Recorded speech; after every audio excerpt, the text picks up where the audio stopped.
The girl in red. She'd imagined it so many times. How he'd ask, what she'd wear, how the night would end beneath a sky full of stars. Emily had loved Dan from the shadows of homeroom and hallway glances. When he finally asked her to prom, it felt like everything she'd dreamed was finally reaching for her. But dreams lie. She found out the truth from a whisper in the girl's bathroom. It was a prank. Dan never liked her. He and his friends had placed bets on whether she'd cry, whether she'd believe it, whether she'd even show up. It wasn't kindness that brought him to her locker that day.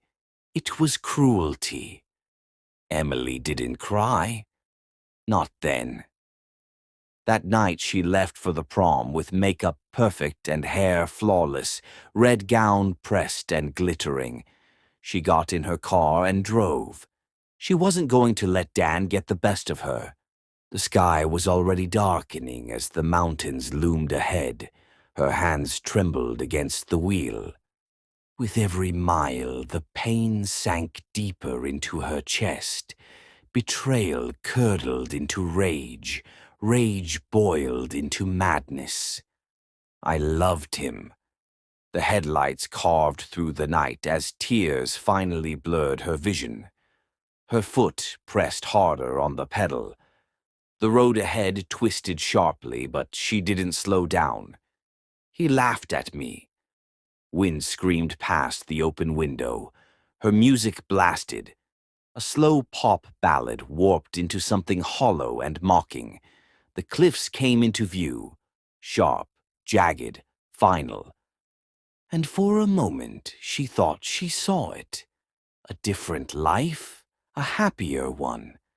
A future she'd never have. She didn't scream. The car flew off the edge into the crashing waves below. She didn't die immediately.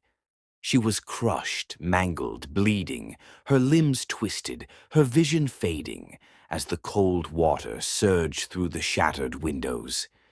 Waves pounded the wreckage while she suffered, alone in the dark, gasping, broken.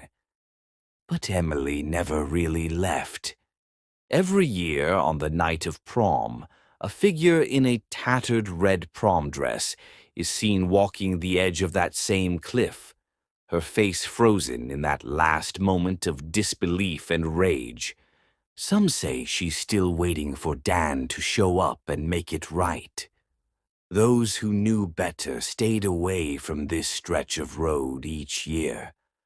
Otherwise, she will lure single guys to the cliff, dancing in silence. The man will dance with her, but when the moonlight hits her face, his expression twists in horror as he sees Emily's true form. Her face, twisted and mascara-streaked, her eyes filled with glassy hatred. "I waited," she whispers. Then she pushes him off the cliff. No one ever sees the victims again.